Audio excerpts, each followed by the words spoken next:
Malaya ka. Sa simula pa ay malaya na ang tao. Amen. Subalit anak, gamitin mo ang kalayaang yan para parangalan ng Diyos.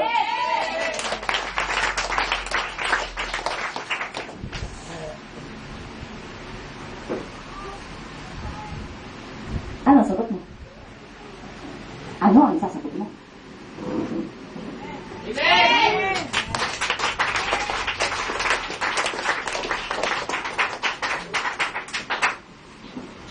Kung may itinatago ka pang kasalanan, hindi ka talaga makakasagot. Ano ang gagawin mo? Lumapit ka sa Diyos at dalhin mo ang mga kasalanan niya. At sabihin mo sa Diyos, Panginoon, ang tagal-tagal na.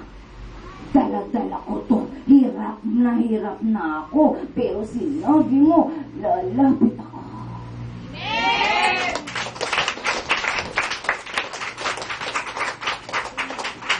Para ibigay ang lahat ng ito sa'yo. Amen.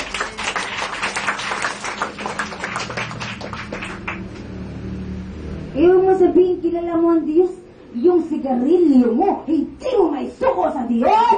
Sinungaling ka!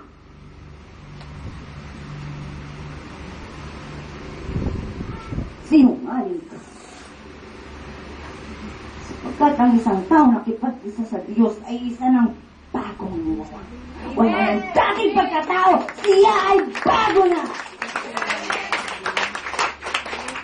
Kung ang pagkatao mo lasinggero, babaero, babaera, sabungera, yun ay lumang buhay mo. Ngayon ay bago ka na.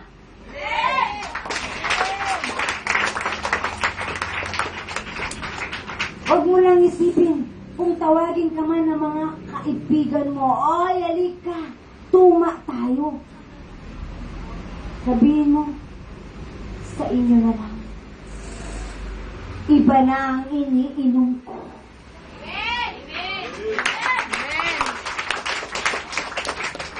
Tubig lang naman na nagbibigay ng buhay na walang hanggan.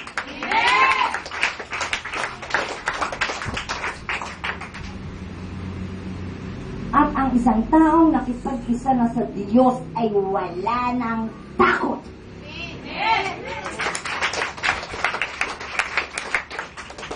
Hindi ka matatakot sa mga kaibigan mong mga tao. Baka pag umitinuan mo sila, patayin ka. Kung patayin ka niya, magalak ka. Sabat makikita mo na Diyos! At hindi ka na magkakasala. Ano ang itatatakot mo? Kasama mo ang Diyos.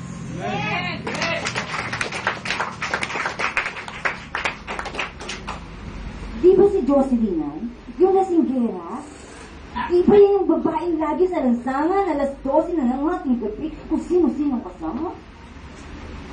Ano ang isasagot mo? Amen.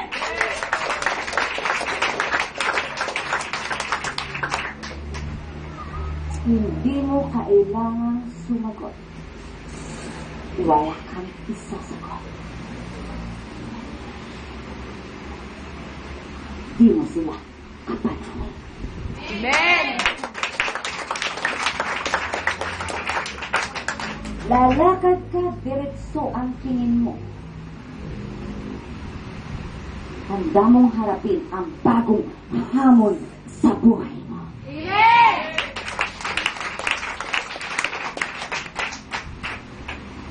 Panatag, maaliwalas, punong-puno ng pag-asa, punong-puno ng buhay, sapagkat kasama mo ang nagbigay ng bagong buhay sa'yo.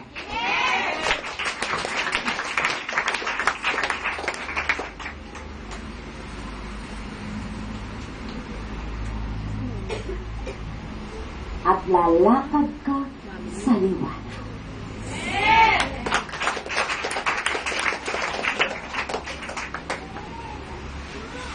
wala kang katatakutan.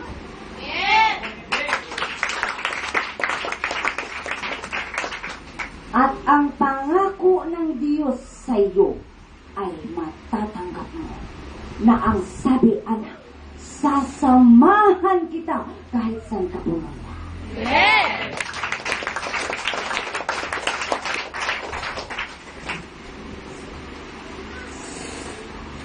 Kung ikaw ay narito ngayon at hindi ka pa naliliwanagan, tingnan mo lamang ang ginawa ni Jesus sa krus.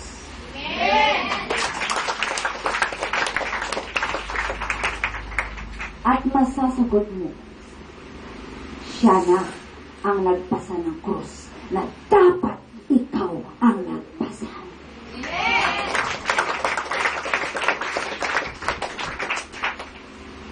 Panahon na, tao, simple lang yung babae.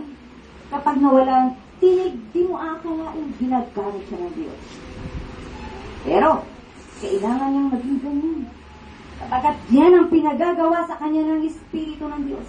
Anak, kakausapin natin sila ng matitigas.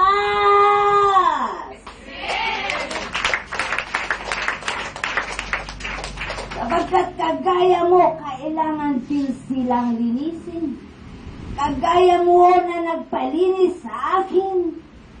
At ngayon ay kasama mo na ako.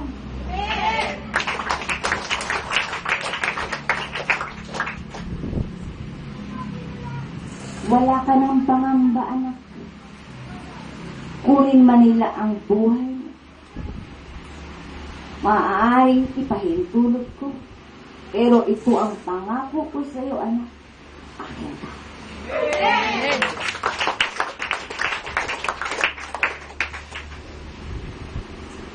Mga magulang makinig. Ano ba ang pangarap mo sa mga anak mo? Simple. Gumanda ang buhay. Makitang maayos bago kayo mamatay. Ito ang hamon ng Espiritu ng Diyos sa mga magulang. Tiyak ba kayo na iiwanan ninyong mga anak ay sa Diyos pupunta?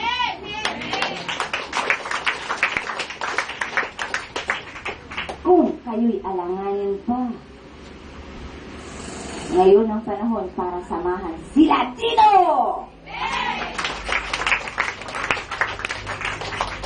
Di na kayo ang magtuturo sa kanila sapagkat ang Diyos, ang kabanal-banalang Espiritu ng Diyos, ang siyang narito.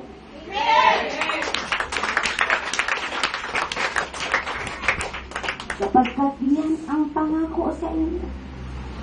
Ang sabi ni Jesus bago siya namatay sa krus, ako ay aalis. Huwag kayong malumbay, huwag kayong malungkot. Pansamantala lamang yan, may babalik.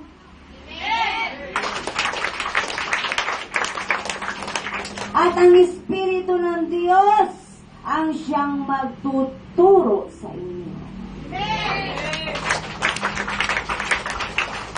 At huwag niyong pagtakhan.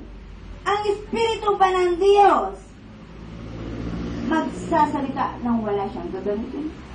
Ngayong si Jesus ay napako sa krus at muling bumalik sa trono ng Diyos, ang ipinakong banal na Espiritu ay magagawa ang lahat ng bagay. At kung mayroong isang tao na handang tumanggap ng kapuspusan ng banal na Espiritu, hindi ba kayang magsalita ng babae niya na dala ang Espiritu ng Diyos? Amen!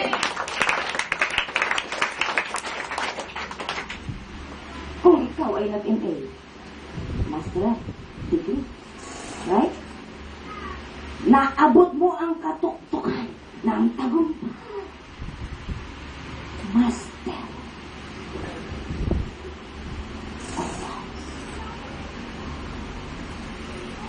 Kung ikaw ay lingkod ng Diyos at ibinigay ng Diyos ang kapuspusan ng banal na Espiritu sa iyo, you can do everything.